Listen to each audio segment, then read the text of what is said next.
Lisa Bluder had some explosive words in an interview in regards to Caitlin Clark. This is major.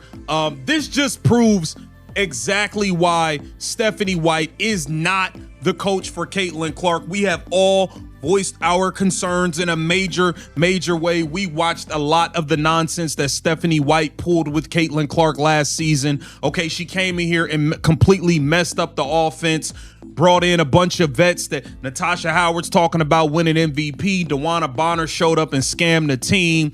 She had Aaliyah Boston playing point guard, Caitlin Clark playing small forward. No one expected the tone to shift like this. Not from her, not now, and certainly not when everything around Caitlin Clark seemed perfectly aligned. For weeks, the narrative felt almost too clean. A generational talent stepping into a fresh chapter, a franchise ready to revolve around her, momentum building toward what looked like inevitable success. But the moments that truly change the story are rarely the loud celebrations. They're the subtle interruptions that force people to reconsider. That's exactly what happened when Lisa Bluder spoke. Her words didn't mirror the excitement, didn't amplify the hype, and didn't reinforce the expectations. Instead, they quietly introduced uncertainty. Not dramatic, not confrontational, but enough to tilt the conversation. Because when someone with her history and perspective speaks, the meaning goes beyond the surface. She understands Caitlin Clark's instincts, her tempo, the way she dictates a game, and when that level of insight hints at concern, it carries weight. It didn't feel like a casual remark. It felt like a measured signal, a calm warning delivered without noise. And suddenly another name moved into focus. Stephanie White. Now the discussion wasn't just about talent, it was about fit, structure, and the system Clark was about to enter. At this level, ability alone doesn't guarantee dominance, especially when the environment shifts. In one setup, a player can look unstoppable. In another, the same player looks different, not diminished, but operating within new boundaries. And that difference is where outcomes are decided.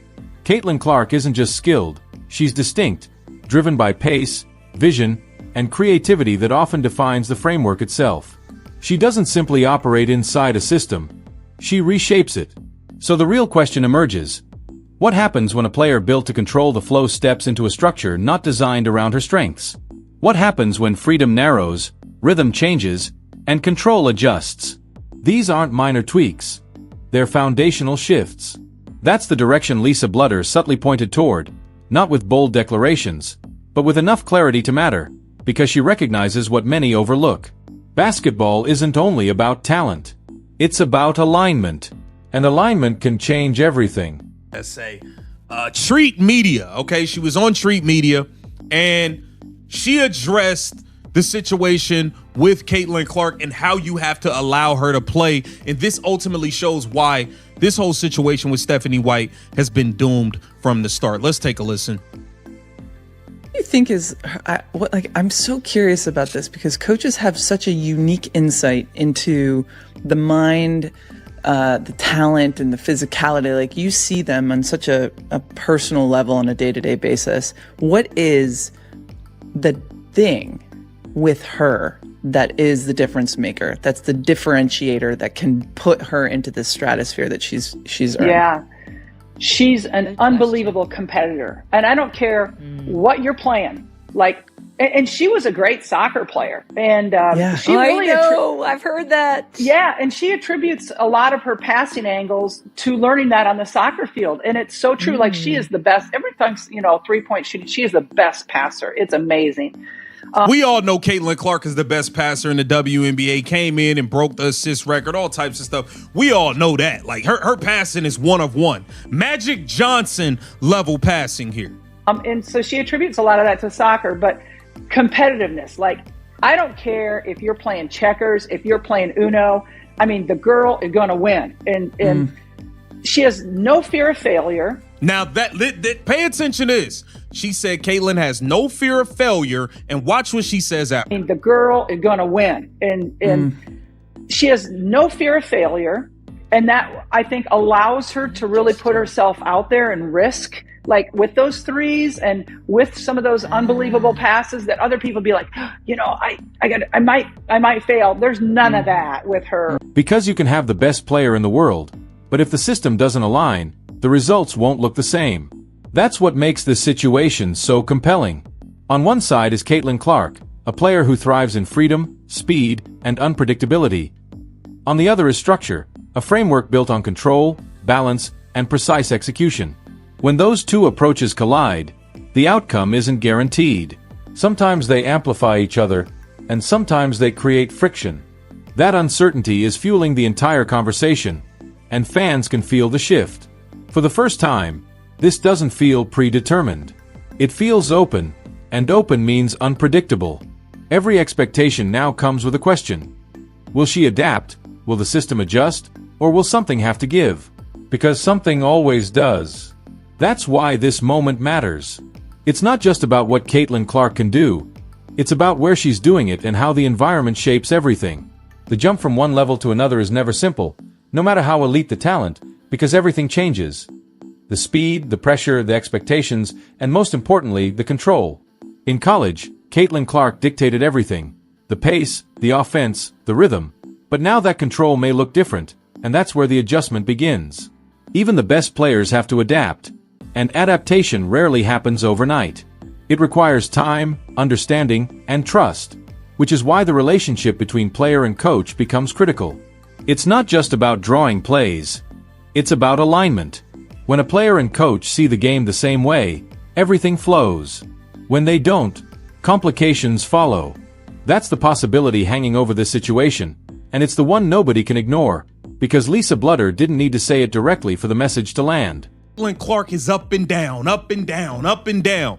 Stephanie White don't even feel comfortable with that. You heard Lisa Bluder say, you gotta live with, she's gonna pull up some bombs. She's gonna thread the needle with some passes.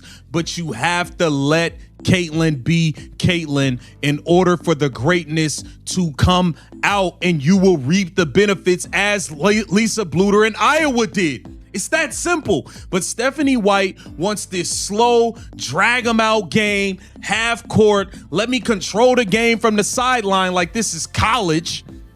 And that is not what Caitlin Clark is. And Lisa Bluder pretty much just explained, this thing was doomed from the start, y'all. Honestly, I mean, the kid works. She's in the gym. She takes care of all the things mentally as well as physically. She's learned how to do that, take care of her body. First you didn't maybe eat the best, she's better at all those things now. As she's rising and you're seeing this cultural shift, I know, Coach, you're such a big proponent, which is why we love you, of team culture and chemistry. And like, how did you balance all that? And maybe I've heard stories of Caitlin being very engaged in that as well, like recognizing that, I've got to also shine some light on my teammates. Yeah, and she didn't understand that at first. And that was one of the things we really had to work on, was because, and I don't blame her. She comes from a high school where she did everything. She came from an AAU program where she did everything. And now she's expected to come to a university and share the wealth. It's different, right? And it's a mindset that's got to change a little bit. So we really worked hard on that, and we tried to explain to our players, listen, when her light shines, it shines on all of us, and we're all going to have more. When her light shines. Because the message was already understood, this isn't automatic, and it certainly isn't guaranteed. It has to be built, and building takes time. Yet the expectations are already sky high. When you're Caitlin Clark, patience doesn't exist.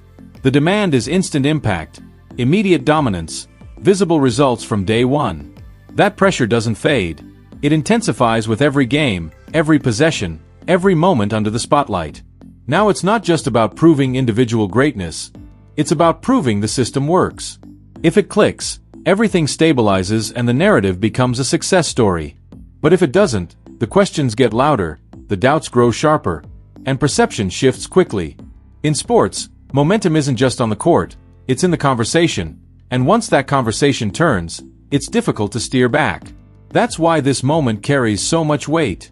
We're not just watching a new chapter, we're watching a test of fit, adaptation, and alignment, and the outcome will shape everything that follows. If Caitlin Clark thrives, the transition becomes seamless and the vision looks validated. But if there's even slight friction, the story changes into an ongoing debate that keeps building.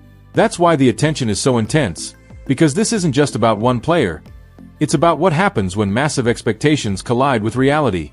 The answer won't come from speculation. It will come when the games begin, when the system is pushed, when everything unfolds in real time. Until then, one thing is clear. This isn't as simple as it once appeared, and sometimes that complexity is where the Real story begins. So the real question now is straightforward. Will Caitlin Clark fit the system, or will the system ultimately shift to fit her?